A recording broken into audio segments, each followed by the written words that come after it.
ఇప్పుడు మనము ఒక రిపీటెడ్ టాస్క్ కోసము మ్యాక్రోని ఎలా రికార్డ్ చేయాలనేది చూద్దాము. ఇక్కడ 2 టేబుల్స్ తీసుకున్నాము. ఒక యూజర్ వచ్చి తన డేటాని ఎంటర్ చేసిన వెంటనే ఈ డేటా అనేది ఇక్కడ స్టోర్ అవ్వాలి. ప్రతిసారి మనము కాపీ పేస్ట్ చేయలేము, ఇక్కడ కాపీ చేసి ఇక్కడ పేస్ట్ చేయలేము కాబట్టి మనము దీనికోసము ఈ కాపీ పేస్ట్ చేసి ప్రతిసారి కాపీ పేస్ట్ చేసే దానికోసము ఒక మ్యాక్రోని రికార్డ్ చేసుకొని దాన్ని యూజ్ చేసుకొని మనం ఎలా ఆటోమేట్ చేయొచ్చు అనేది ఇప్పుడు మనం చూద్దాము. ఇక్కడ డెవలపర్ ట్యాబ్లోకి వెళ్తే రికార్డ్ మ్యాక్రో అని ఉంటుంది. రికార్డ్ మ్యాక్రో క్లిక్ చేసామంటే మ్యాక్రో నేమ్ ఇచ్చుకోవచ్చు. మనము డేటా ఎంట్రీ చేస్తున్నాం కాబట్టి డేటా ఎంట్రీ అని ఇస్తాను నేను.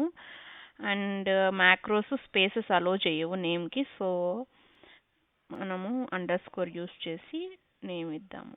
ఓకే ఇచ్చానంటే ఆల్రెడీ ఎగ్జిస్ట్ అని వస్తుంది. నేను ఆల్రెడీ ఇంతకుముందు దీని నేమ్తో ఇచ్చాను, సో దానికోసం కొంచెం నేమ్లో చేంజ్ చేద్దాము. ఇప్పుడు మ్యాక్రో రికార్డ్ అవుతుంది చూడండి, స్టాప్ రికార్డింగ్ అని ఉంది, అంటే ఆల్రెడీ ఇట్ స్టార్టెడ్ రికార్డింగ్ అనమాట. సో ఇప్పుడు మనం మాన్యువల్ స్టెప్స్ ఏం చేస్తాము, ఇక్కడ ఫస్ట్ ఈ డేటాని ఇక్కడ స్టోర్ చేయాలంటే మనకి ఇక్కడ ఒక రో అనేది ఖాళీగా ఉండాలి. దానికోసం మనము ఒక రోని ఇన్సర్ట్ చేసుకుందాం.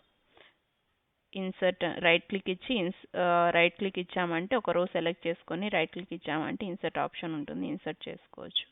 తర్వాత ఈ డేటాని కాపీ చేసుకొని కంట్రోల్-C ఇక్కడికి వచ్చి పేస్ట్ చేస్తున్నాం, కంట్రోల్-V పేస్ట్ అయింది. ఇప్పుడు మనము ఈ డేటాని ఇక్కడ ఈ టేబుల్లో డేటాని ఈ టేబుల్లో స్టోర్ చేసేసాము. సో రికార్డ్ చేసేది స్టాప్ చేద్దాం. ఇప్పుడు ఇంకొక డేటాని ఎంటర్ చేద్దాం. ఇక్కడ ఉమా ఉంది కదా, ఇప్పుడు దాన్ని ఉమా మహేశ్వరి చేద్దాం.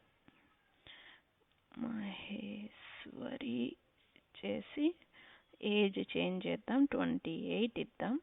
ఈ డేటాని మనము ఎలా ఈ టేబుల్లో ఆటోమేటిక్గా స్టోర్ చేయొచ్చు అనేది చూపిస్తాను చూడండి. మ్యాక్రోస్లోకి వెళ్తే డేటా ఎంట్రీ 2 కదా మనం రికార్డ్ చేసింది, దాన్ని సెలెక్ట్ చేసుకొని రన్ అని ఇచ్చామంటే చూడండి ఇక్కడ ఉండే డేటా ఇక్కడికి వచ్చేసింది.